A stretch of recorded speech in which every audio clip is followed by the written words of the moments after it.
Shalom, everyone, and welcome to our study on the book of Galatians. This is lesson number 13. உங்கள் அனைவருக்கும் சமாதானம் உண்டாவதாக. மறுபடியுமாக நம்முடைய 13வது பாகத்தின் இந்த வேத ஆராய்ச்சிக்கு உங்களை வருக என்று வரவேற்கிறோம். We are coming close to the end of our study. We are now in chapter 6, and it is possible I might just finish the whole lesson, the whole study in this lesson itself. அதாவது நம்ம இப்படியாக ஒரு முடிவுரைக்கு நம்ம வந்திருக்கிறோம். இப்படியாக இந்த 6வது அதிகாரத்தில் நாம் நின்று கொண்டிருக்கிறோம். இன்றைக்கு நாம் முடிந்தால் இந்த காரியத்தை இன்றைக்கே நாம் முடித்து விடுவோம். We will not rush, but it is possible to finish the series of lesson with this as the last lesson. அதாவது நாம் அப்படியாக வேகமாக போக மாட்டோம். ஆனாலும் இது முடிப்பதற்கு இன்றைக்கு சாத்தியமாயிருக்கும்.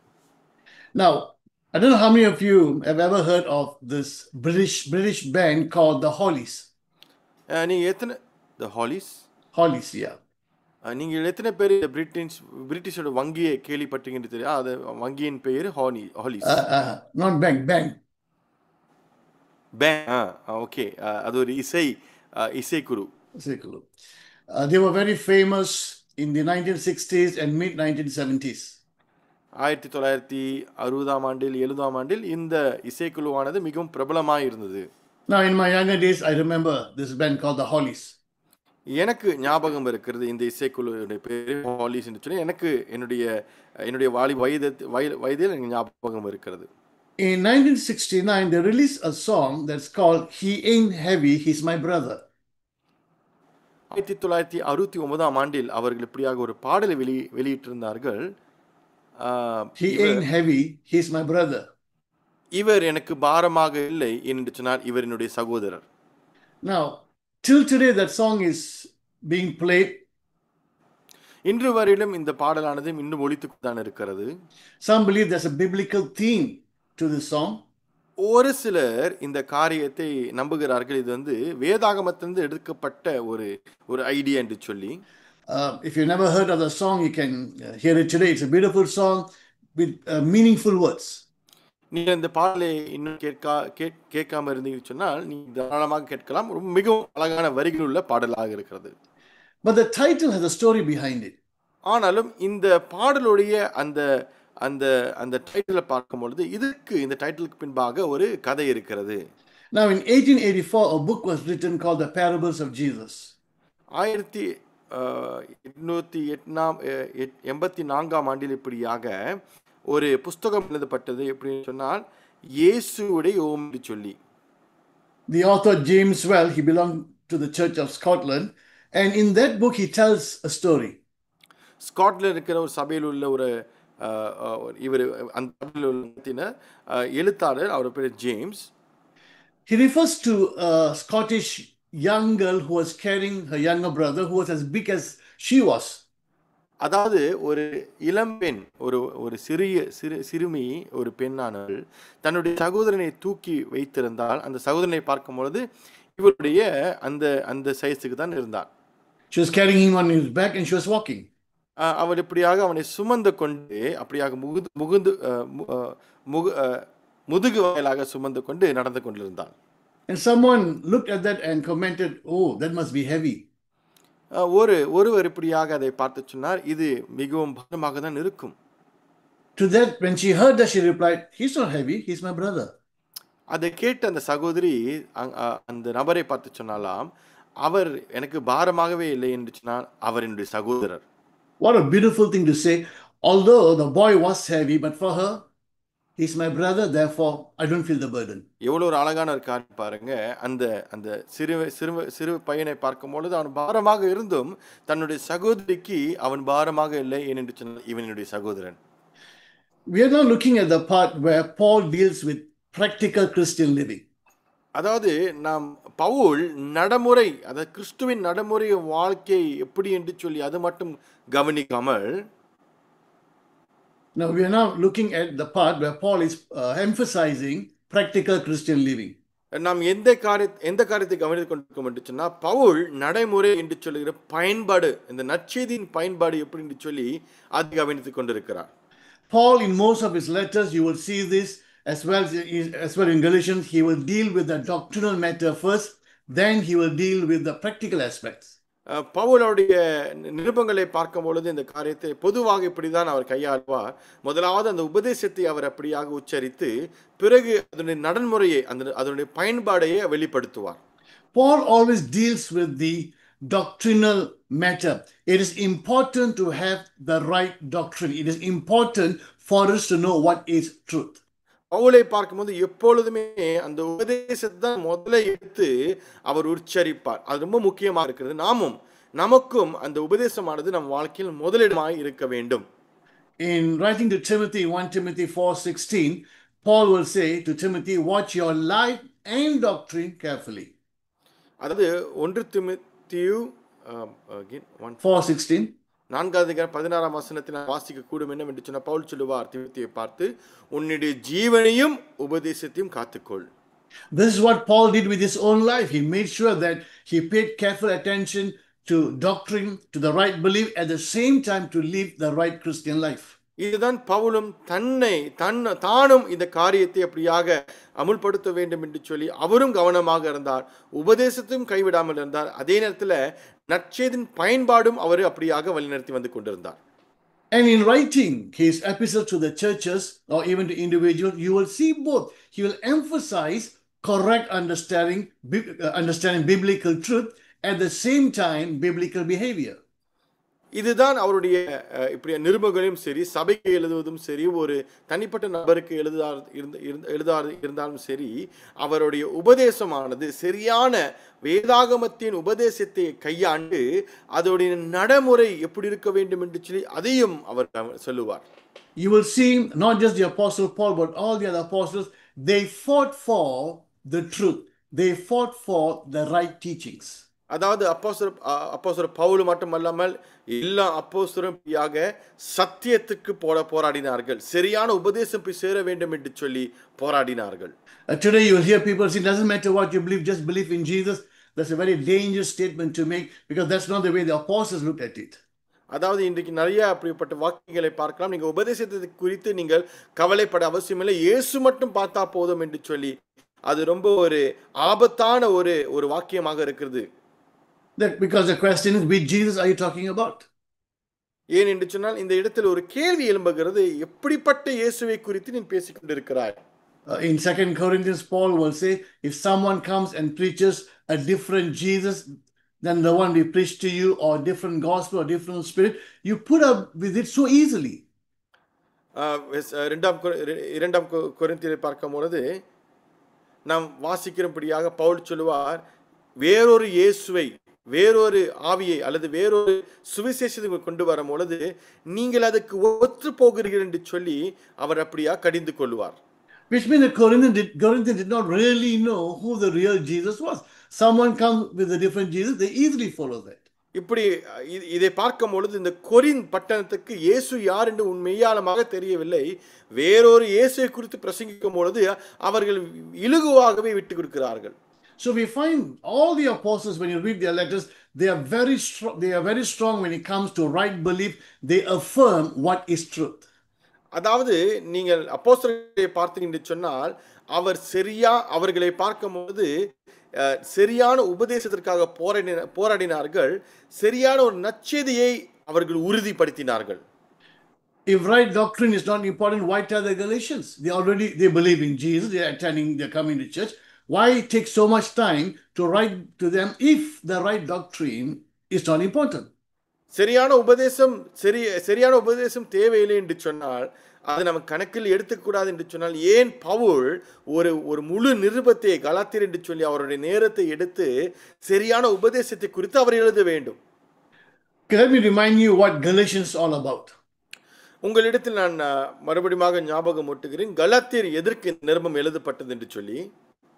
Why did Paul write this letter to the churches in the area called Galatia? ஏன் பவுல் கலாத்தியரில் இருக்கும் சபைகளுக்கு இந்த நிருபத்தை எழுதினார்? Now, in chapter 1, verse 6, I believe he says, I'm astonished, I'm shocked that you're so quickly deserting the one who has called you.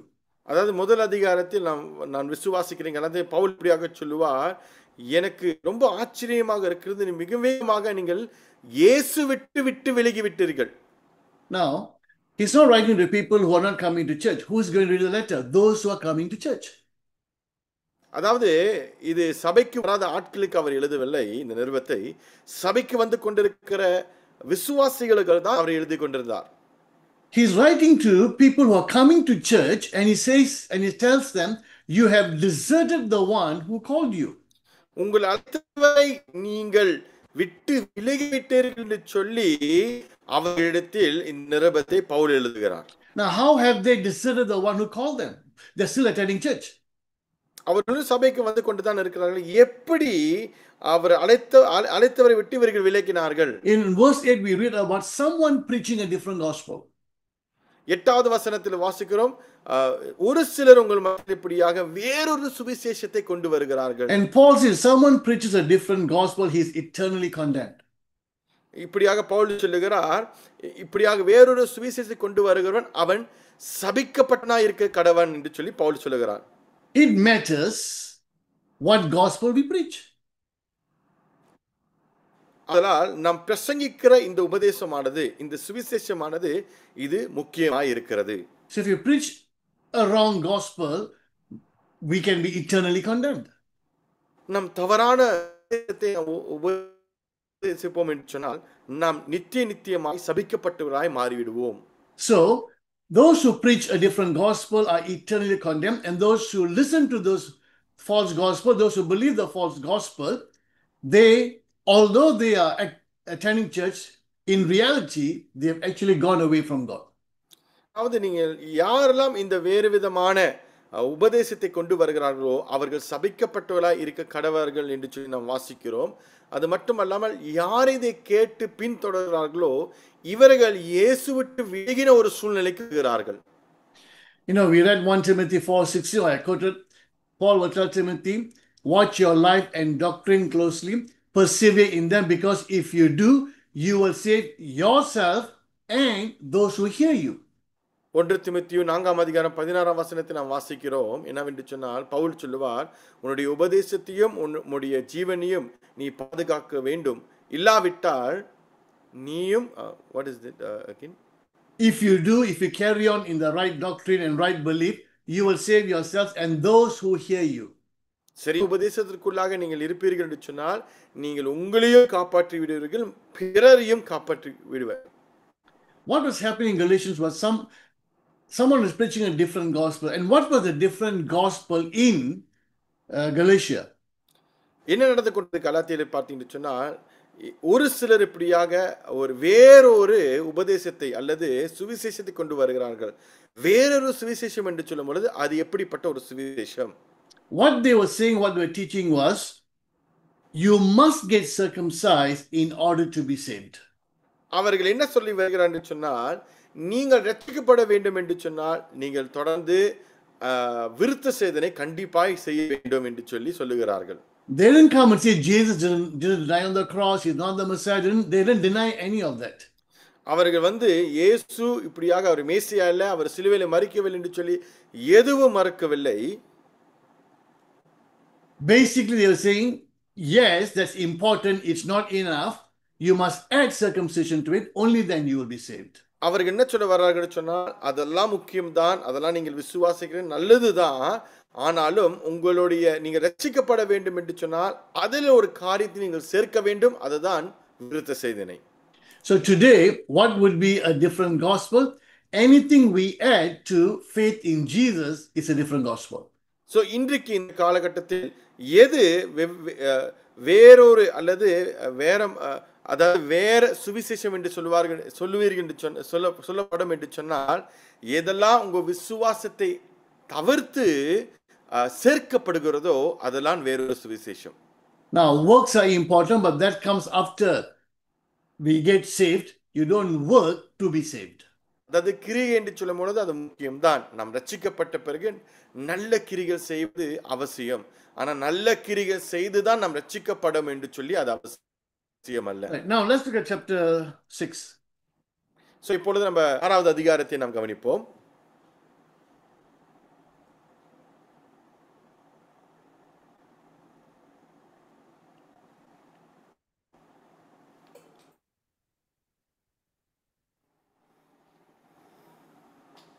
Just give me a minute. Okay. Right. So we come to chapter 6 now, the last chapter.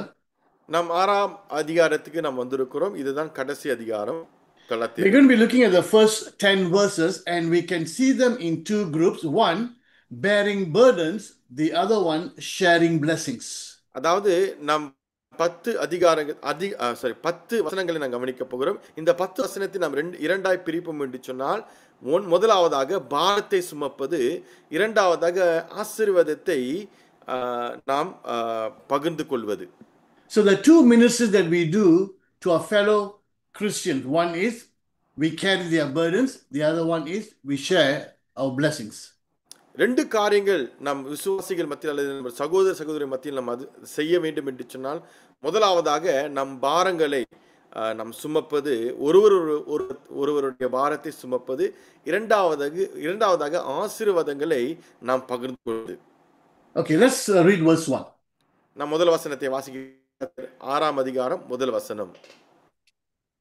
Brothers and sisters, if someone is caught in a sin, you who live by the Spirit should restore that person gently. But watch yourselves, or you also may be tempted. சகோதரரே, ஒருவன் யாதொரு குற்றத்தில் அகப்பட்டால் ஆவிக்குரியவர்களாகிய நீங்கள் சாந்தமுள்ள ஆவியோடு அப்படிப்பட்டவர்களை சீர் பொருந்த பண்ணுங்கள். நீயும் சோதிக்கப்படாதபடிக்கு உன்னை குறித்து எச்சரிக்கையாயிரு. Now, here Paul talks about if you see your brother sinning, don't just ignore it, help him get on the right path. இங்கே பவுல் சொல்லுகிறார், நீ ஒருவன் யாதொரு குற்றத்தில் அகப்பட்டால் நீ அதை பார்த்து சும்மா இருக்காமல் நீங்கள் என்ன செய்ய வேண்டும்? சாந்தமுள்ள ஆவியோட அப்படியாக நீங்கள் சீர்பொருத்த வேண்டும். The word restore in the Greek means imagine let's say the shoulder, a bone has been dislocated, it's come out from its proper location. அதாவது மறுபடியும் அவர்களை மீட்டுக் கொள்ள வேண்டும் என்று சொல்லி நீங்கள் கிரேக்க மொழியில் அர்த்தம் என்னவென்று பார்த்தீங்கன்னு சொன்னா, உதாரணத்துக்கு உங்களுடைய கை மேலாக இருக்கிற அந்த தோல் பட்டையில் இருக்கிற அந்த எலும்பானது கலண்டிருச்சு வச்சுக்கோங்களேன். So to restore is to put the bone back into its right location. அந்த தோல் இருக்கிற அந்த கலண்டு போன அந்த எலும்புகளை நீங்கள் மறுபடியும் போட வேண்டும். So restoring is like bringing a brother or sister back to the right path. So நீங்க அதாவது அவர்கள் மறுபடியும் கொண்டு வர வேண்டும் என்று சொல்லி தான் இதோடைய அர்த்தம். Now Timothy Keller in his book Galatians for You says it's not like every small mistakes that you want to watch like a hawk, but it is a habit or sinful behavior that the person will not be able to overcome without help and outside intervention. Christians need to be neither quick to criticize nor afraid to confront. அதாவது திமிட்டி கேல் என்று சொல்லி ஒரு எழுத்தாளர் இப்படியாக சொல்லுகிறார், சிறிய தவறுகளை பார்த்து நம்ம அவர்கள் கண்களுக்கு முன்பாக வைக்க வேண்டும் என்று பொருட்டல்ல, ஆனாலும் அவர்களாக பாவம் செய்யும் பொழுது நாம் அவர்களை மறுபடியும் என்ன செய்ய வேண்டும்? நாம் அவர்களை கூட்டி வர ஒரு பொறுப்புள்ளவராக இருக்க வேண்டும். He said don't be quick to criticize. நாம் சீக்கிரமாக அவர்கள் அப்படியாக என்ன செய்யக்கூடாது? அவர்கள் நியாயத்திற்கு கூடாது. At the same time, don't be afraid to confront. அதே நேரத்தில் நாம் பயப்படவும் கூடாது. We are not to be like a hawk watching our fellow Christian, what they're doing, where they're going. That's not what you're supposed to do. அதாவது ஒரு நம்மளுடைய கண்களை வைத்து ஒரு கழுகு கண்ணுகளை போல அவர்கள் எங்க போறார்கள், என்ன செய்கிறார்கள், என்ன பேசுறார்கள் என்று சொல்லி அப்படிப்பட்ட ஒரு கிறிஸ்தவம் இல்லாமல், ஒரு சகோதரனா அல்லது சகோதரியா இல்லாமல், sometimes we can watch like a hawk looking for any mistake that they can make so we can use that to hit them. Sometimes we don't realize our own character and behavior, we're not watching properly. சில நேரத்தில் பார்த்தீங்கன்னா ஒரு சிலர் சகோதரியை பார்த்து நாம் கவனித்து கொண்டிருப்போம். அவர்கள் எப்போ விழுவார்கள், என்ன செய்வார்கள், அவர்களை பிடித்து நம்ம அப்படியாக அவர்களை அமுக்கலாம் என்று சொல்லி சில நேரத்தில் நம்முடைய குணாதிசையை நாம் மறந்து கொண்டு இருப்போம். Don't become a spy. நாம் அந்த இடத்தில் எப்படியாக மாறக்கூடாதுன்னு சொன்னால் கவனிக்கிறவர்களை போல நாம் மாறக்கூடாது. Yeah, Tamil sounds okay, but it's a spy, right? You're looking at them, what they do, where they go. Every time our eyes are upon the other person, hoping we can catch them in some mistake. But then we don't realize that our own character may not be an example. ஸ்பாயிண்ட் ஆங்கிலத்தை சொல்லும் பொழுது தமிழில் துப்பறிவாளன் என்று சொல்லுவார்கள். இப்படியாக நீங்கள் கவனித்து கொண்டிருந்து அவர்கள் என்ன செய்கிறார்கள், என்ன பேசுகிறார்கள், எங்கே எந்த இடத்துல தவறு செய்கிறார்கள் சொல்லி நாம் அவர்களே பார்த்து சில நேரத்தில் நம்முடைய குணாதிசயமானது தராய் போய் கொண்டிருக்கும். அந்த காரியத்தை நாம் விட்டு விடுவோம். But at the same time, although we are not to be like a hawk, at the same time, if we see a continuous pattern that is not right, then it is our responsibility to go and talk to them, to help them, put them back in the right path. அதே நேரத்தில் நீங்கள் பார்த்தீங்கன்னு சொன்னால் இது நம்முடைய பொறுப்பாக இருக்கிறது. அவர்களுடைய வாழ்க்கையில் தொடர்ச்சியாக ஒரு பாவங்களை செய்வார்கள். அது நம்முடைய கண்களுக்கு எட்டுகிறது என்று சொன்னால் நம்முடைய பொறுப்பாக இருக்கிறது அவர்கள் மறுபடியுமாக நாம் நம்முடைய இயேசுவின் குடும்பத்தில் சேர்ப்பதற்கு. You see how the Holy Spirit through the Apostle Paul says, restore sinning Christian with gentleness. இந்த இடத்துல பாருங்க, பரிசுத்த ஆவியான பவுல் வாயிலாக இந்த நிருபத்தை எழுதும்போது எவ்வளவு அழகாக எழுதியிருக்கிறார். ஆவிக்குரியவர்களாகிய நீங்கள் சாந்தமுள்ள ஆவியோடு அப்படியே அவர்களை சீர்பொருத்த வேண்டும் என்று சொல்லி நம்ம பார்க்கிறோம். You who are spiritual does not mean you are perfect, but you who are mature, who are growing, help the others when they go off the way, bring them back, but do it with gentleness. ஆவிக்குரியவர்களாகிய என்று சொல்லும் பொழுது நம்ம எல்லா விதத்திலும் சரியா இருக்கணும் என்று பொறுத்தல்ல, நம்ம இப்படியாக முதிர்ச்சி அடைந்து கொண்டிருக்கும் போது யாரெல்லாம் இந்த முதிர்ச்சி அடைவதில் இப்படியாக கொஞ்சம் லேக் பண்றாங்களோ இல்ல கொஞ்சம் தடுமாறி கொண்டிருக்கிறாங்களோ அவர்களை நாம் உதவி செய்து கொண்டு வர வேண்டும். So if I see my fellow brother or sister, they are again not just mistake, we all do mistake, but they are living a pattern where that's not aligned with Christian behavior. அதனுடைய சகோதர சகோதரிகள் இப்படியாக அவர்களுடைய வாழ்க்கையை பார்க்கும் பொழுது இயேசுவின் உபதேசத்திற்கும் அல்லது அந்த ஒரு நடைமுறைக்கும் அவர்கள் ஒத்து போகாத ஒரு வாழ்க்கையை வாழ்வார்கள் என்று சொன்னார். Do I see that as a good opportunity? Okay, I got some evidence. I know how to hit this person back. காரியத்தை ஒரு நல்ல ஒரு வாய்ப்பாக எடுத்து இந்த காரியத்தை வைத்து நான் இவர்களை எப்படி அடிக்கிறேன் என்று பாருங்க என்று சொல்லி அப்படி யோசிக்கிறோமா? Or do we approach them with gentleness because this is my fellow brother, my fellow sister, I want to help them, the dislocated bone to be put back. So they are dislocated, let me put them back in the right place. அல்லது நம் சாந்த குணத்தோடு சாந்தமோடு சாந்தமுள்ள ஆவியோடு அவர்களை மறுபடியுமாக சபைக்குள் அல்லது கிறிஸ்துவின் இந்த காரியத்துக்குள்ளாக மறுபடியும் கூட்டி வர நாம் முயற்சிக்கிறோமா? And Paul says, but be careful, watch yourself that you don't fall into the same thing. Pavul சொல்வார், கவனமா இரு, உன்னை குறித்து எச்சரிக்கையாயிரு, நீயும் சோதிக்கப்படாதபடி. So restore, be gentle, be watchful. அவர்களை சீர்படுத்த வேண்டும்.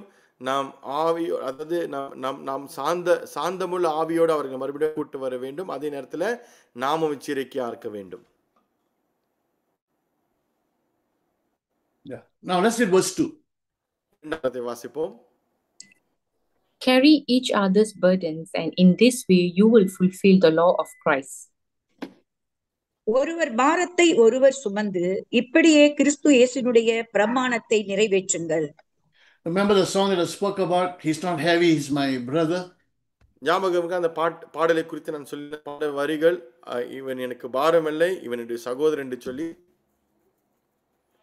Carry another person's burden. Let's go along with them and help them carry something they find burdensome.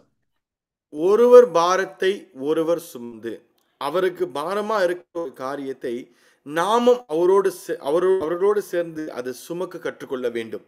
If someone says, I see always you helping that, that Christian, don't you find it difficult? Give the answer, no. It's not heavy, it's not difficult. He or she, is my brother, she's my sister.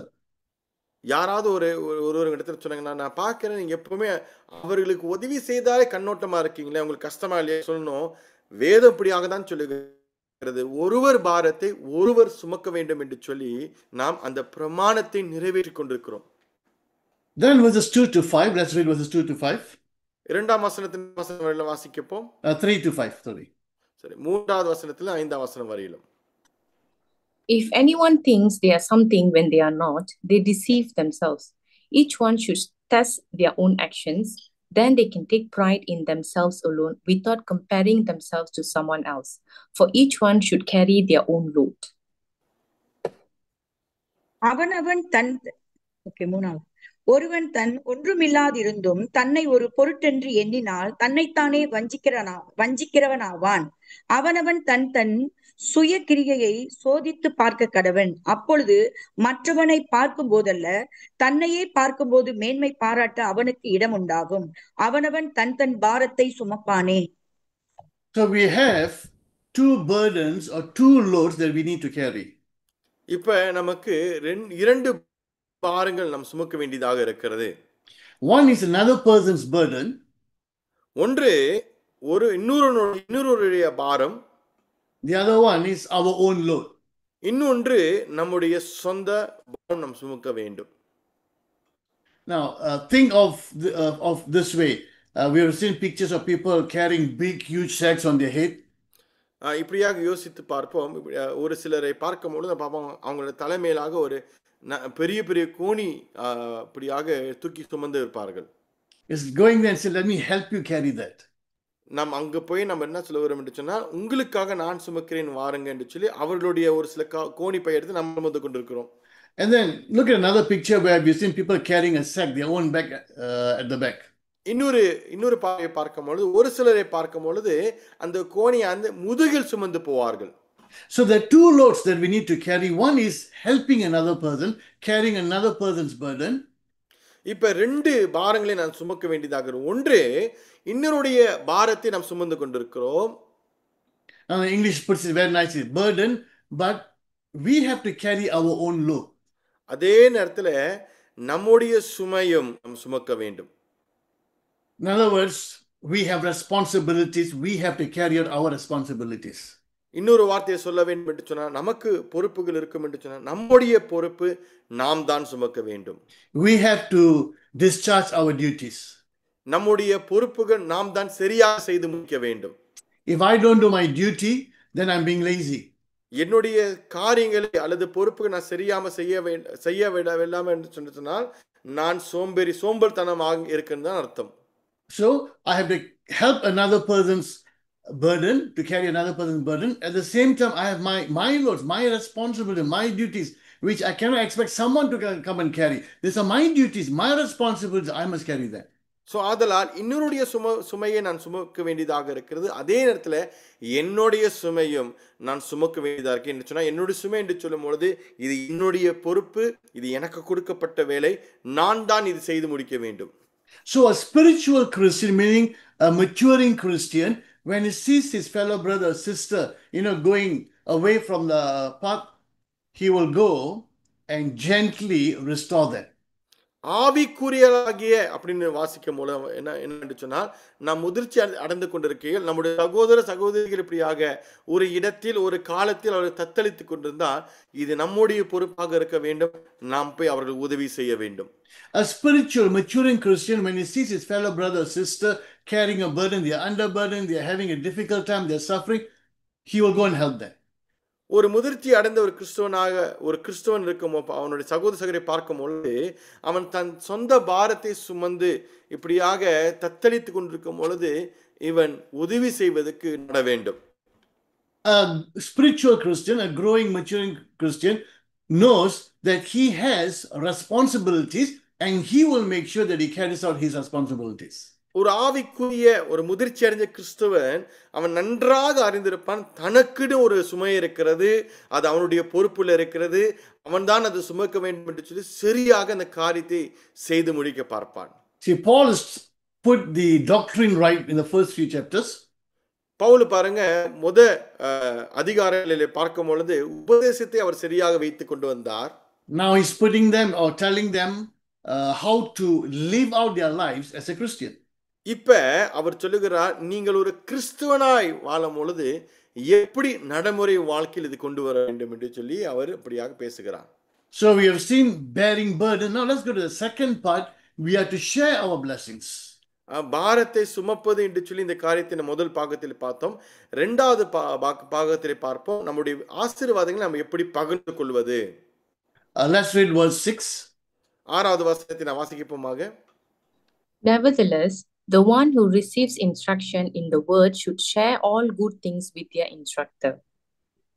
மேலும் திருவசனத்தில் உபதேசிக்கப்படுகிறவன் உபதேசிக்கிறவனுக்கு சகல நன்மைகளிலும் பகிர்ந்து கொடுக்க கடவன்.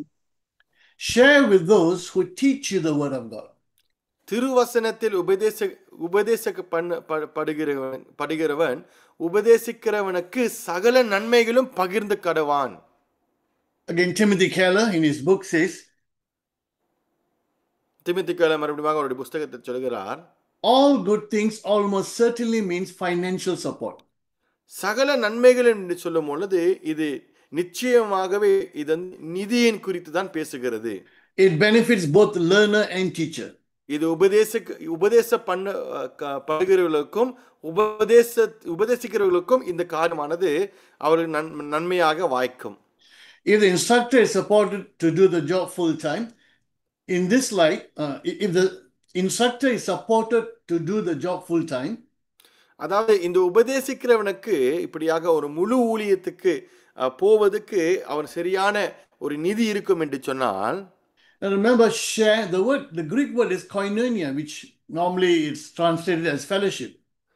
இந்த பகிர்ந்து கொடுக்க கடவான் என்று சொல்லும் பொழுது கிரேக்க மொழியில் கொய்னோனியா என்று சொல்வார்கள். அப்படி என்று சொன்னால் அதாவது ஐக்கியம். So in this light, sharing all good things,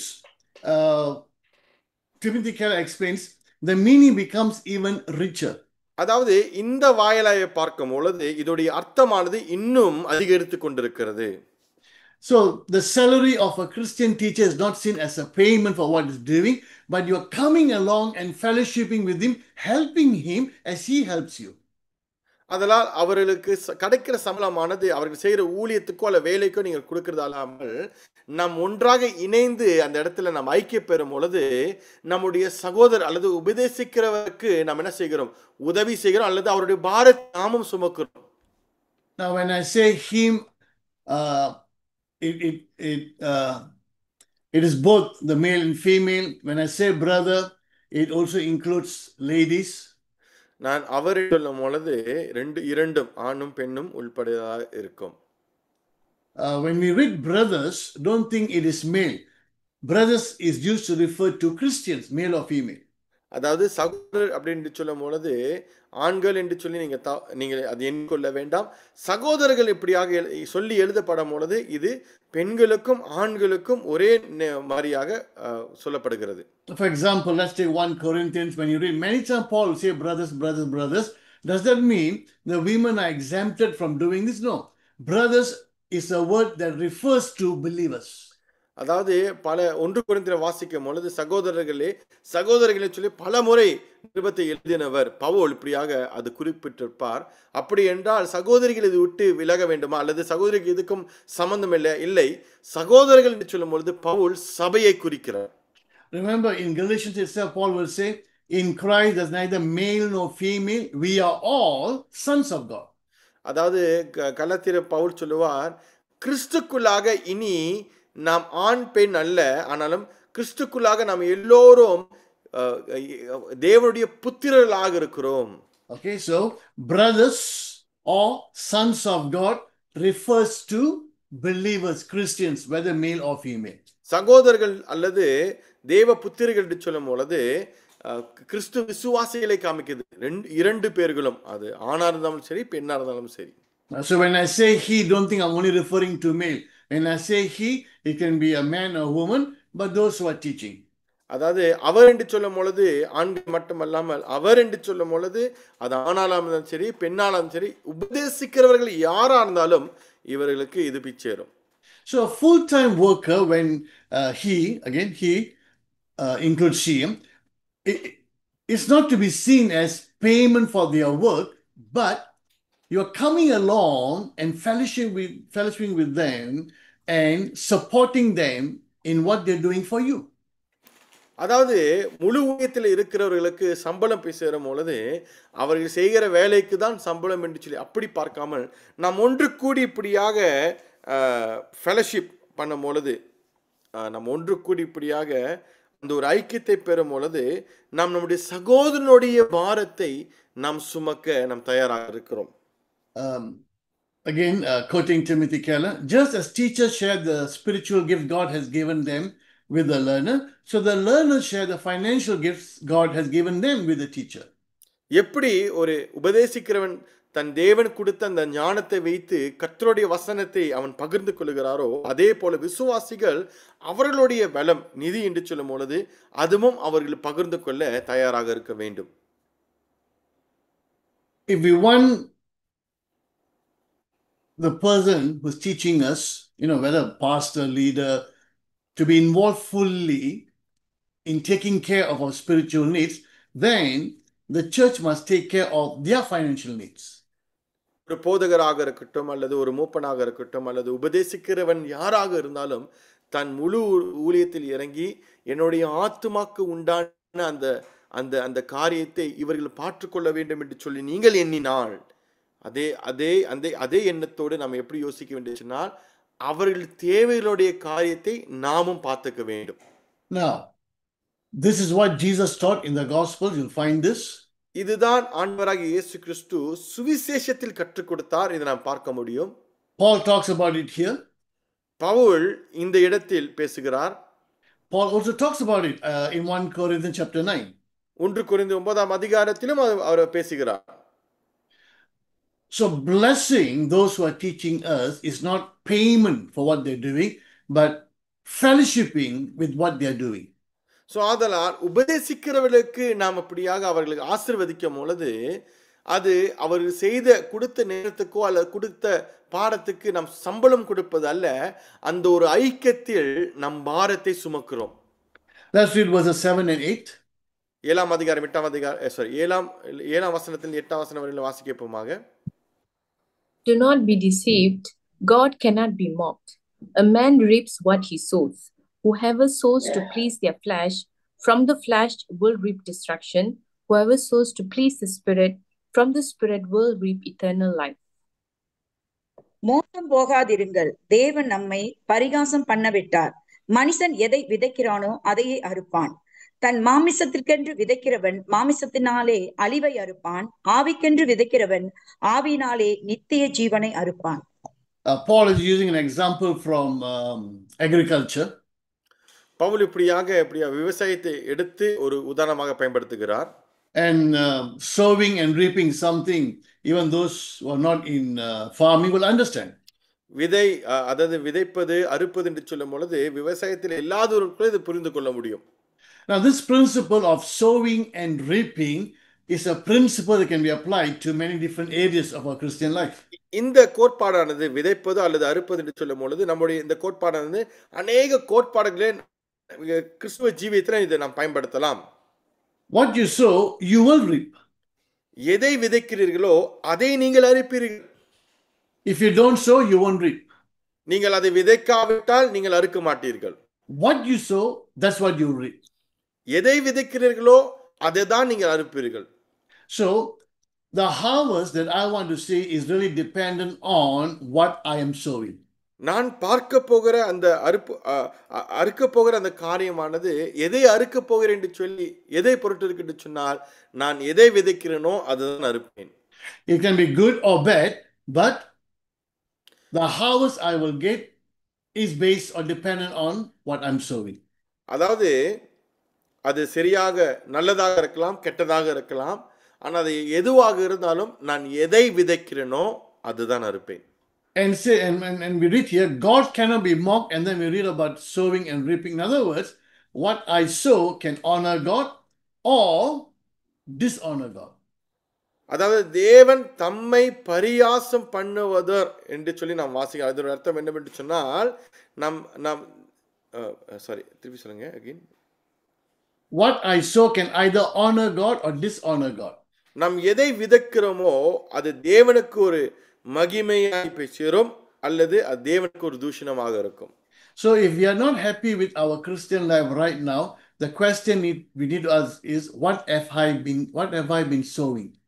இப்பொழுது என்னுடைய கிறிஸ்துவ ஜீவியத்தை நாம் சரியாக வாழாவிட்டால் நாம் கேட்க வேண்டிய கேள்வி, நாம் எதை நாம் விதைத்துக் கொண்டிருக்கிறோம்? If I feel that I'm not growing in my Christian life, then the question I need to ask, am I sowing, and am I sowing the right thing? இப்ப எனக்கு உணர்வு வருகிறது, நான் கிறிஸ்துவ ஜீவியத்தில் நான் வளர்ச்சி அடையவில்லை என்று சொல்லி நான் உணர்கிறேன் என்று சொன்னால் நாம் கேட்க வேண்டிய ஒரு சரியான கேள்வி, நாம் எதை விதைத்துக் கொண்டிருக்கிறோம்?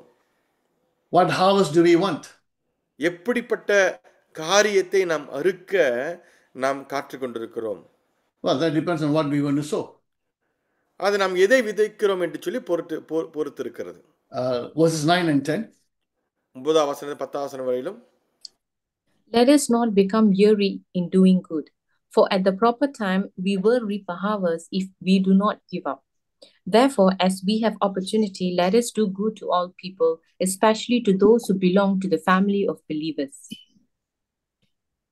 நன்மை செய்கிறதில் சோர்ந்து போகாமல் இருப்போமாக. நாம் தளர்ந்து போகாமல் இருந்தால் ஏற்ற காலத்தில் அறுப்போம். ஆகையால் நமக்கு கிடைக்கும் சமயத்திற்கு தக்கதாக யாவருக்கும், சுவிசேஷமாக விசுவாச குடும்பத்தார்களுக்கும் நன்மை செய்ய கடவோம். Keep doing good. At the right time, we will see a harvest. Not maybe immediately, but at the right time, we will see a harvest. நன்மை செய்கிறதில் சோர்ந்து போகாமல் இருப்போமாக. நாம் தளர்ந்து போகாது இருந்தால் ஏற்ற காலத்தில் அறுப்போம். I also encourage those who are, serving, ministering. You may find that you're working hard, but things are not going the way you expect. நான் இந்த இடத்துல ஊழியக்காரர்களை அப்படியாக நான் உற்சாகப்படுத்துகிறேன். உங்களுக்கு நான் அப்படியாக சில ஊக்கமான வார்த்தைகளை சொல்லுகிறேன். ஒருவேளை நீங்கள் பல மணி நேரம் அல்லது பல உழைப்புகளை போட்டு ஊழியத்தை செய்து அந்த ஊழியத்தின் கனியை நீங்கள் சரியாம பார்க்காம இருந்தாலும், you find that you are sowing and sowing, but the expected result doesn't seem to be coming. நீங்கள் விதைத்து கொண்டு தான் இருக்கிறீர்கள், ஆனாலும் நீங்கள் எதிர்பார்க்கிற கனியானது அந்த இடத்துல முளைத்து வரவில்லை அப்படின்னு சொல்லி நீங்க பார்க்கலாம். Our job is to continue sowing. நம்முடைய வேலை என்னவென்று சொன்னால் நாம் தொடர்ந்து விதைப்பது. Our job is to continue doing good.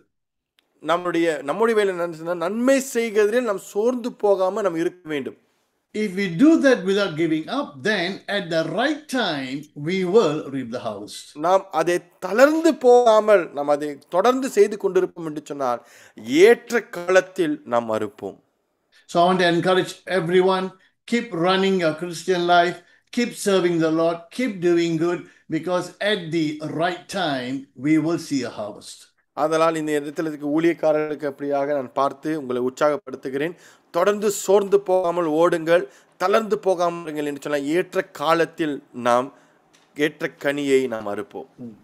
We have come to the final part. I think, this will be our final lesson. We get just a few more verses to look. So this will be the end of our study of the book of Galatians.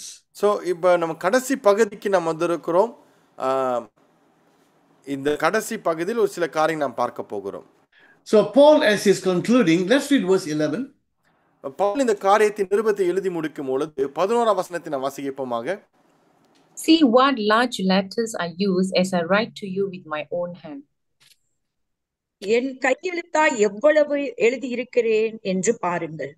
Now, it's clearer in the English. Paul says when he writes with his own hand, he uses large letters. Pavul இந்த இடத்துல தெளிவாக சொல்லுகிறார். ஆங்கிலத்தில் பவுல் எழுதும் பொழுது அவருடைய கையெழுத்தானது பெரிதாக, அதாவது கொஞ்சம் பெரிய எழுத்தாக இருக்கும். Why would he do that? ஏன் அதை அவர் செய்ய வேண்டும்? If all the letters are written by Paul with his own hand, why does he have to say, see how large letters I use when I write with my own hand? அதாவது எல்லா நிருபத்தில் இருக்கிற எல்லா பகுதியும் பவுல் தான் எழுதியிருக்க வேண்டும் என்று சொன்னால் ஏன் அவர் இந்த பகுதியில் மட்டும் சொல்ல வேண்டும், என் கையெழுத்து எவ்வளவு நான் எழுதியிருக்கிறேன் என்று பாருங்கள். I think I did explain this before, but let me do it again.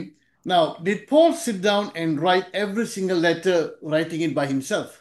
இதை குறித்து நான் இதுக்கு முன்பாக நான் உங்களிடத்துல விளக்கி இருக்கிறேன். ஆனால் மறுபடியும் நான் விளக்க போகிறேன். பவுல் அமர்ந்து கொண்டு எல்லா நிருபங்களையும் தன்னுடைய சொந்த கையெழுத்தால் எழுதுகிறாரா? Now, in those days, not everybody can read or write. So they have scribes, experts who can read, experts who can write beautifully. So they will employ them to write letters. அந்நாட்களில் பார்த்தீங்க சொன்னால் எல்லாரும் எழுத படிக்க தெரியும் என்று சொல்லி பொருட்டல்ல. அதனால் இவர் என்ன செய்வார் சொன்னால் ஒரு சிலர் எழுத்தாளர்களை வைத்திருப்பார்கள். இந்த எழுத்தாளர்கள் என்ன செய்வார்கள் சொன்னால் இவர்கள் காமிக்க பேச பேச அவர்கள் எழுதுவார்கள். Even in my own days, I've seen this in front of some certain government offices like passport offices. There will be people, usually retired people, sitting with a typewriter. அதாவது என்னுடைய காலத்தில் பார்ப்பீங்கன்னு சொன்னால் ஒரு சிலர் டைப்ரைட்டரை வைத்து உட்கார்ந்திருப்பார்கள். So some forms to be filled up, they'll bring to them. They will put in the old typewriter and they will type and fill up the form and people will pay them for it.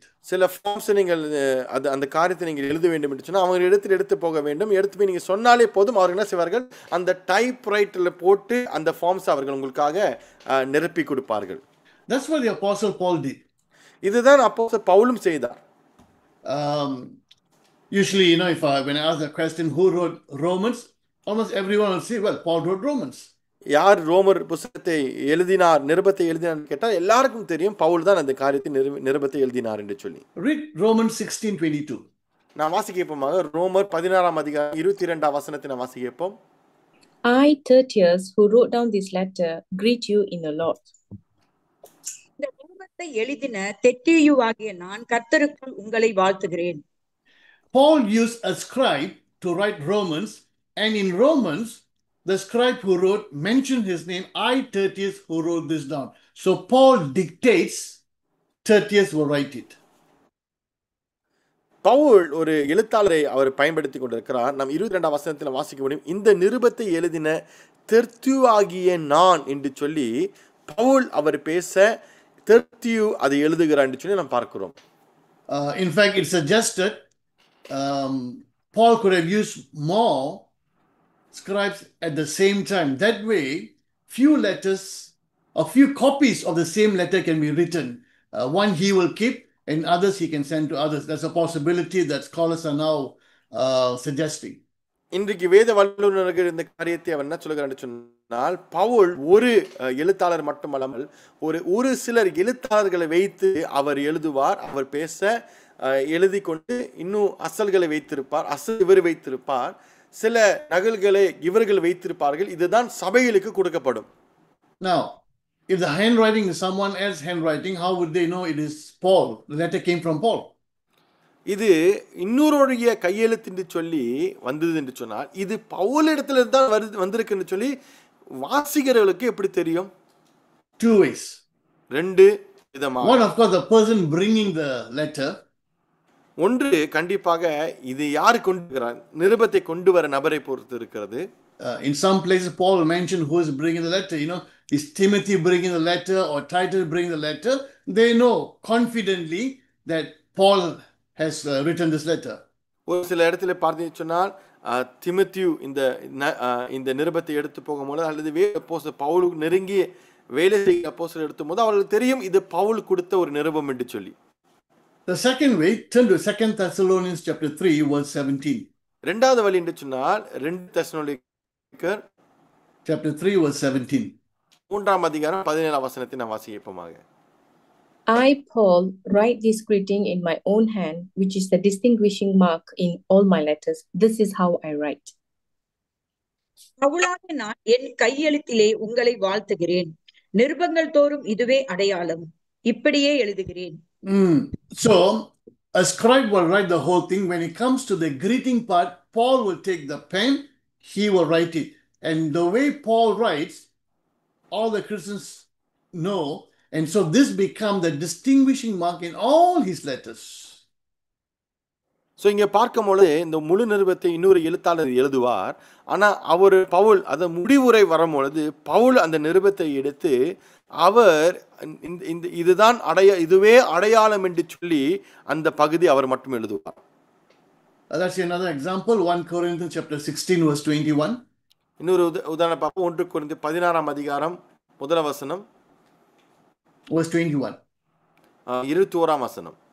I, Paul, write this greeting in my own hand. நான் என் கையெழுத்திலே உங்களை வாழ்த்துகிறேன். Again, so 1 Corinthians, as Paul was dictating, someone wrote.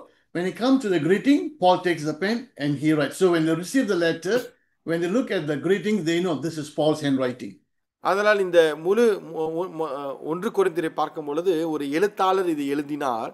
ஆனாலும் இந்த முடிவுரை வரும்பொழுது பவுல் அந்த நிருபத்தை எடுத்து அவர் எழுத ஆரம்பிக்கிறார். ஸோ இந்த எழுத்தை பார்க்கும்போது இவருக்கு நன்றாக அறிந்திருப்பார்கள் இது பவுல் எழுதின ஒரு நிருபம் என்று சொல்லி.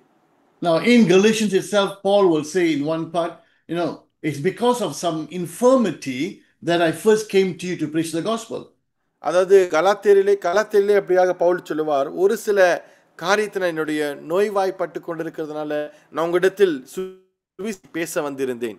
Now we don't know what infirmity he had. எந்த நோய் என்று சொல்லி நமக்கு அந்த இடத்துல சொல்லப்படவில்லை. Paul will say, if it is possible, you have taken out your eyes and given to me. Pavul சொல்வார், உங்களுக்கு கூடுமானால் உங்கள் கண்களே எனக்கு நீர் கொடுப்பீர்கள். Why would he say that? ஏன் பவுல் அப்படி சொல்ல வேண்டும்? Was his infirmity something to do with his eyesight?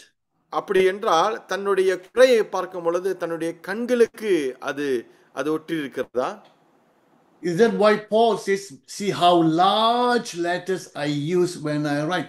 Why large letters? It's for Paul to see. Did he have problem with his eyesight? We don't know, but something to think about. அதனால்தான் பவுல் சொல்கிறார், நான் பெரிய எழுத்து நான் எழுதுகிறேன். ஏன் பெரிய எழுத்து எழுத வேண்டும்?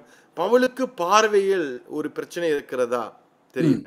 Okay, let's go to verse 12 and 13. 12 வசனம் 13 வசனத்தை வாசிப்போம். Those who want to impress people by means of the flesh are trying to compel you to be circumcised. The only reason they do this is to avoid being persecuted for the cross of Christ. Not even those who are circumcised keep the law. Yet they want you to be circumcised, that they may boast about your circumcision in the flesh. மாமிசத்தின்படி நல்வேஷம் காணப்பட விரும்புகிறவர்கள் எவர்களோ அவர்கள் தாங்கள் கிறிஸ்துவினுடைய சிலுவை நிமித்தம் துன்பப்படாதபடிக்கு உங்களை விருத்த சேதனம் பண்ணிக்கொள்ள கட்டாயம் பண்ணுகிறார்கள்.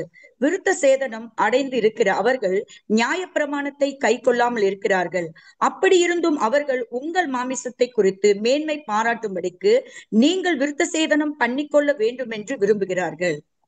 Paul says, these fellows who are preaching to you about circumcision, they themselves are not keeping the whole law. Pavul சொல்லுகிறார், விருத்த சேதனத்தை குறித்து பேசுகிற இவர்களே அந்த முழு நியாயப்பிரமாணத்தை சரியா கைக்கொள்வதில்லை.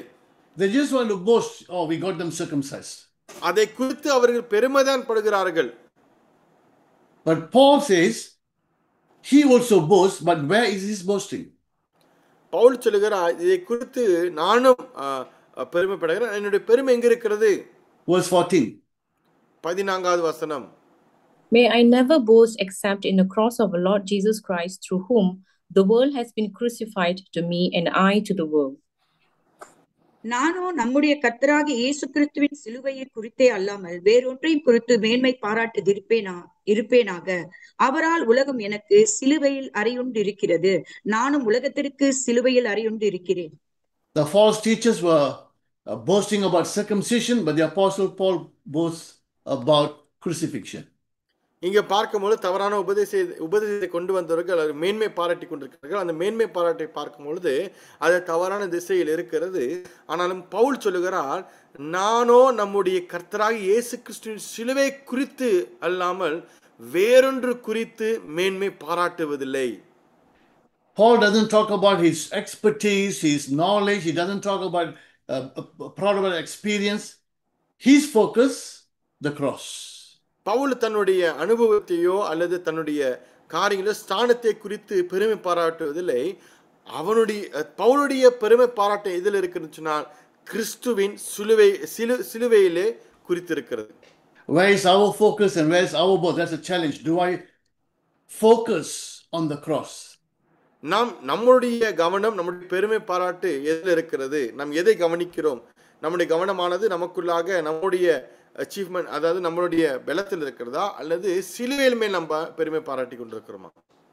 In this episode, Paul mentions Christ about 45 times. இந்த நிருபத்தில் மட்டும் பவுல் இயேசு கிறிஸ்துவை குறித்து 45 முறை அவர் சொல்லியிருப்பார். Galatians is a small book, but he mentions Christ 45 times, which shows his focus is on Christ. கலாத்தியர் புஸ்தகத்தை பார்க்கும்போது ஒரு சிறிய புஸ்தகமாக இருந்தாலும் ஒரு 45 தடவை கிறிஸ்துவை குறித்து அதிகமாய் அவர் பேசியிருப்பார். என்னத்துக்கு அமைக்கிறது சொன்னால் பவுலுடைய அவருடைய நோக்கமானது கிறிஸ்து மேலாதான் இருந்திருக்கிறது. Let's read verse 15. 15வது வசனத்தின் வாசிக்கப்பமாக, Neither circumcision nor uncircumcision means anything. What counts is the new creation. கிறிஸ்து இயேசுக்குள் விருத்த சேதனமும் ஒன்றுமில்லை, விருத்த சேதனம் இல்லாமையும் ஒன்றுமில்லை, புது திருஷ்டியே காரியம். So it's not about circumcision or, sometimes we can get involved about all this ritual, that ritual. What is important is being a new creation in Christ. விருத்த சேதனமோ இந்த வழக்கமோ அந்த வழக்கமோ அல்லது நம்முடைய பாரம்பரியம் அது அல்ல, அது எல்லாம் ஒன்றுமில்லை. எது முக்கியம் என்று சொன்னால் புது சிருஷ்டியே காரியம் என்று சொல்லி பவுல் சொல்லுகிறார். So that's another question we need to ask. In Christ, I'm a new creation. Am I living out my life as a new creation? இது இன்னொரு கேள்வி நாம் கேட்க வேண்டியதாக இருக்குது. கிறிஸ்துக்குள்ளாக நாம் புது சிருஷ்டியாய் இருக்கிறோம், ஆனா அந்த புது சிருஷ்டியை கொண்ட வாழ்க்கையை நாம் வாழ்கிறோமா? Okay, let's come to the end. Verse 18. 18வது வசனத்தை வாசிப்போம். The grace of our Lord Jesus Christ be with your spirit, brothers and sisters. Amen. சகோதரர்களுடைய கர்த்தராகிய இயேசு கிறிஸ்துவின் கிருபை உங்கள் ஆவியோடு கூட இருப்பதாக. ஆமென். Remember, Paul will talk about how 3 times you'll ask the Lord, take away this thorn from me, and the Lord will say, my grace is sufficient for you. ஞாபகம் இருக்கிறதா? பவுல் ஆண்டவரிடத்தில் பார்த்து கேட்பார், ஆண்டவரே இந்த வேதனை என்னை விட்டு நீக்கும்படியாய் செய்யும் என்று சொல்லும் பொழுது தேவன் அதுக்கு பிரதியுத்தரமாக என் கிருபையை உனக்கு போதும் என்று சொல்லி ஒரு உரைப்பார். So it's not just a greeting. We need God's grace because God's grace strengthens us to overcome. God's grace enables us to keep going.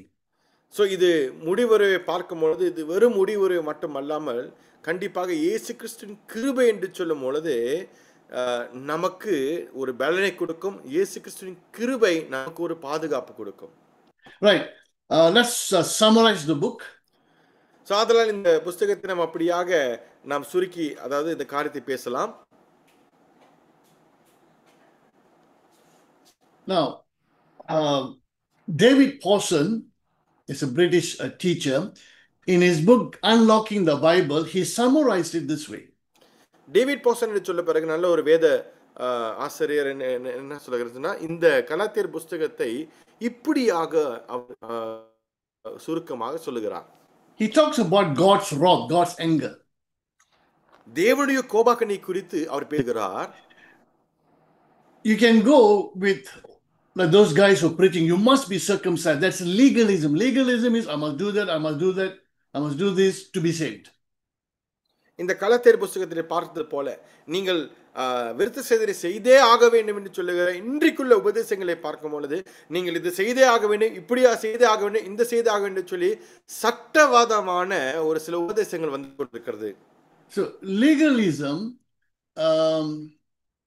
some Christians can say, if you don't pray for 2 hours a day, you don't call yourself a Christian. Now, who said that? That's legalism. You're putting your faith, you're putting your salvation based on what you are achieving. அதாவது சட்டவாதம் என்று சொல்லும்போது உதாரணத்துக்கு ஒரு சிலர் உங்கள்கிட்ட சொன்னாங்கன்னு சொன்னால் நீ 2 ஹவருக்கு ஜெபிக்க போனா கிறிஸ்துவனே அல்ல அப்படின்னு சொல்லும் பொழுது அது ஒரு பாரமாக அது ஒரு நுகமாக நமக்கு மாறுகிறது. யார் அப்படி சொன்னது? The Pharisees were like that, very legalistic. பரிசேயர்களை பார்க்கும்போது இவர்கள் சட்டவாதமாக தான் இருந்தார்கள், அந்த நியாயப்பிரமாணத்தை பிடித்துக் கொண்டிருந்தார்கள், அது நுகமாக வைத்திருந்தார்கள். Christ wasn't impressed with them or happy with them. ஆண்டவராகிய இயேசு கிறிஸ்து அவரை குறித்து ஒருபோதும் சந்தோஷப்படவில்லை. In fact, legalism enslaves you. இன்னும் தெளிவாக சொல்ல வேண்டும் என்று சொன்னால் இந்த சட்டவாதமானது நம்மை அப்படியாக அடிமையாய் வைத்திருக்கும். Paul explains that in chapters 3 and 4. 3 and 4. 3-4வது அதிகாரத்தில் பவுல் இந்த காரியத்தை குறித்து அதிகமாக விளக்குவார். At the same time, to go to the other extreme is called license. License means do whatever you want, live as you like. அதே நேரத்தில் இன்னொரு தூரத்துக்கு சென்று நமக்கு ஒரு உரிமையை தருகிறது. உரிமை என்று சொன்னால் நீ எது வேணாலும் செய்யலாம், கிறிஸ்துக்குள்ளாக நீ எது எப்படி வேணாலும் வாழலாம். License means God loves me, it's all okay, doesn't matter how I live my life. That's another extreme. அதாவது என் ஆண்டவரை நேசிக்கிறார், என் வாழ்க்கை எப்படி போனாலும் நான் எப்படி வாழ்ந்தாலும் தேவனை நேசித்து கொண்டு தான் இருப்பேன்னு சொல்லி அது இன்னொரு கட்டத்துக்கு நம்ம எடுத்து செல்கிறது. God's not going to be happy with that either. தேவன் அதை குறித்தும் அவர் ஒருபோதும் சந்தோஷப்பட மாட்டார். To me, whether legalism or license, both enslaves a person. எனக்கு இந்த சட்டவாதமும் சரி இந்த உரிமையும் சரி இது ரெண்டுமே ஒரு மனுஷனை அடிமைத்தனத்துக்குள்ளாக கொண்டு வரும். But Paul will say it is for freedom that Christ has set us free. Pavul சொல்லுவார், தேவன ஆண்டவராகிய இயேசு கிறிஸ்து நமக்கு சுயாதீனத்தை தந்திருக்கிறார் என்று சொல்லி சொல்லுவார். Freedom, see, again, when people think of freedom, freedom, that means I can do whatever I want. Why is freedom taken as to do whatever you want? சுயாதீனம் என்று சொல்லும் பொழுது நம் நினைத்தது நம் நினைப்பது எது வேண்டாலும் செய்யலாமா? ஏன் அப்படி யோசிக்க வேண்டும்? And usually to do bad things. அப்படி யோசிக்கிறவர்கள் பெரும்பாலும் என்ன செய்வார்கள்? புறம்பாய் தான் செய்வார்கள். Freedom means you are free not to do the wrong things. சுயாதீனம் என்று சொல்லும் பொழுது தவறுகள் செய்வதற்கு நமக்கு சுதந்திரம் உண்டு. தவறுகள் செய்யாம இருப்பதற்கு. Before I was enslaved with sin, now I've been set free. I don't have to sin anymore. இதுக்கு முன்னாக நான் பாவத்தில் நுகப்பட்டது, பாவத்தினால் அப்படியாக அதற்கு கீழாக ஒரு மாம்சத்தின் கீழாக இருந்து இப்பொழுது அது விட்டு எனக்கு ஒரு சுதந்திரம், ஒரு சுயாதீனம் கிடைத்து விட்டது. So when we put our faith, our complete trust in the Son of God, we become sons of God. ஆதலால் நாம் கிறிஸ்து மேலாக நம்முடைய முழு விசுவாசத்தை வைக்கும் பொழுது நம்ம எல்லோரும் தேவனுடைய புத்திரர்களாய் மாறுகிறோம். And the Holy Spirit within us gives us the liberty and freedom. பரிசுத்த ஆவியானவர் எனக்குள்ளாக அந்த சுயாதீனத்தை கொடுக்கிறார், நமக்குள்ளாக அந்த ஒரு விடுதலை தருகிறார். Free from legalism, free from licenses. விடுதலை தருகிறார், சட்டவாதத்திலிருந்து நமக்கு ஒரு விடுதலை தருகிறார், உரிமை என்று சொல்லுகிற இன்னொரு தூரத்திலிருந்து நமக்கு ஒரு விடுதலை கொடுக்கிறார். So instead of the wrath of God, we have the favor of the Father. ஆதலால் தேவனுடைய கோபாக்கிற்கு கீழாக ஆளாக்கப்படுவதற்கு பதிலாக இப்பொழுது நமக்கு தேவனுடைய கிருபையை பெற்றுக் கொண்டிருக்கிறோம். Okay, so if you hear, sometimes people saying, you must fast and pray. You must fast at least twice a week, 3 times a week. You must pray for so many hours. You must read so many chapters. If you don't do that, all that, when you say if you don't do that, you're not a Christian, that's legalism. அதாவது ஒருவரை பார்ப்பால் நீங்கள் உபாசிக்க வேண்டும், வாரத்தில் 2 வாட்டியாச்சும் உபாசிக்க வேண்டும், நீங்கள் இப்படியாக வேதத்தை தினமும் வாசிக்க வேண்டும், 2 மணி நேரம் நீங்கள் அப்படியாக ஜெபிக்க வேண்டும், எல்லாவிட்டால் அப்படின்னு வந்தாலே அதுவே சட்டவாதம் தான். On the other hand, some are saying, no, we are already cleansed by the blood of Jesus, we are perfect in Christ, we are righteous in Christ, whatever we do doesn't matter, it won't affect us. That is a wrong teaching as well. That's going into licentiousness. இன்னொரு பகுதியில் பார்த்தீங்கன்னா நம்ம இயேசு ரத்தத்தினால் கழுவப்பட்டிருக்கிறோம், இயேசுனால் விடுதலையாக்கப்பட்டிருக்கிறோம். ஆதலால் நாம் எப்படிப்பட்ட தப்பிதங்கள் செய்தாலும் கர்த்தர் நம்மை மன்னித்து விட்டார், மன்னித்து முடித்து விட்டார், நீங்கள் அதை குறித்து கவலைப்பட வேண்டாம் என்று சொல்லி அதுவும் தவறான உபதேசம் தான். I am free in Christ not to sin. நான் இயேசுக்குள்ளாக சுயாதீனத்தை பெற்றுக் கொண்டிருக்கிறேன். எதற்கென்று சொன்னால் பாவத்தை இனி செய்யாதபடிக்கு. Now, early in the lesson, if you remember, I said there are many things in Galatians that you can find in Romans. It's like they are like twin epistles. ஆரம்பத்தில் நான் சொல்லியிருந்தபடியாக கலாத்தியில் இருக்கிற எல்லா காரியங்களும் ரோமரும் நீங்கள் அப்படியாக ஒப்பிட்டு பார்ப்பீங்கன்னு சொன்னால் நிறைய ஒப்புதல்கள் இருக்கும். Okay, so I just went through Galatians and Romans and I found some things. I put them here. You can see them side by side how the similar theme can be found. So அதனால் கலாத்தியரில் ஒரு சில காரியங்களை எடுத்து ரோமரில் ஒரு சில காரியங்களை எடுத்து நான் வைத்திருக்கிறேன். இது எப்படி ஒன்றுக்கொன்றாக ஒத்து போகிறது என்று சொல்லி நீங்கள் பார்ப்பதற்கு. In your notes you'll have the verses. உங்களுடைய நோட்ஸில் பார்த்தீங்கன்னு சொன்னால் அங்கே வசனங்கள் கொடுக்கப்பட்டிருக்கும். So you find Paul introducing the resurrection of Christ in Galatians. He does the same in Romans.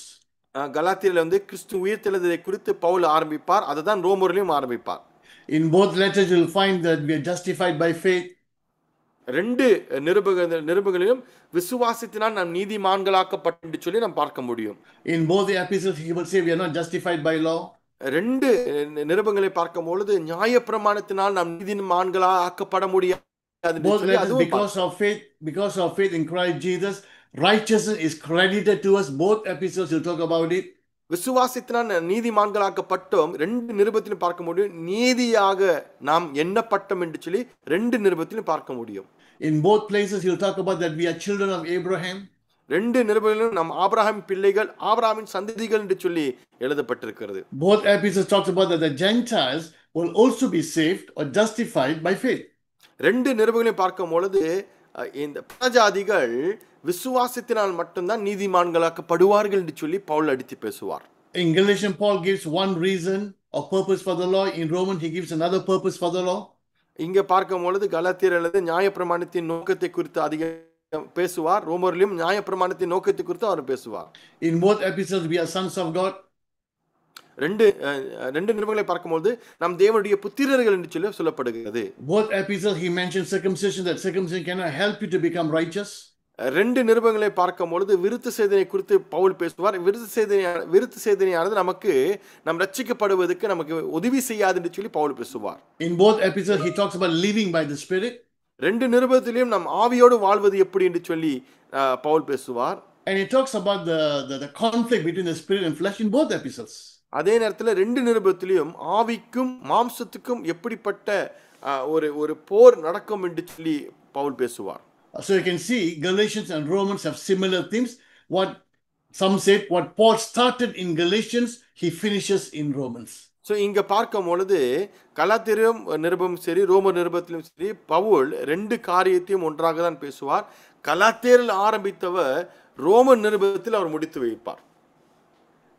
So we have come to a conclusion of our study on the book of Galatians. கலாத்தியர் புத்தகத்தை எடுத்து நாம் முடிவுக்கு நாம் வந்திருக்கிறோம். I hope that we have learned some things, not just in terms of what's happening in Galatia, but at the same time how this letter speaks to us today. அதாவது நாம் இந்த இடத்துல ஒரு காரியத்தை கற்றுக்கொண்டிருக்கிறோம் என்று சொல்லி நான் விசுவாசிக்கிறேன். கலாத்தியில் நடந்த இந்த காரியத்தை மட்டுமல்லாமல் எப்படி நம்முடைய வாழ்க்கையில் இந்த காரியமானது நடந்து கொண்டிருக்குன்னு சொல்லி நம்மளும் அதை பார்க்க வேண்டும். God bless you. தேவன் உங்களை ஆசீர்வதிப்பதாக.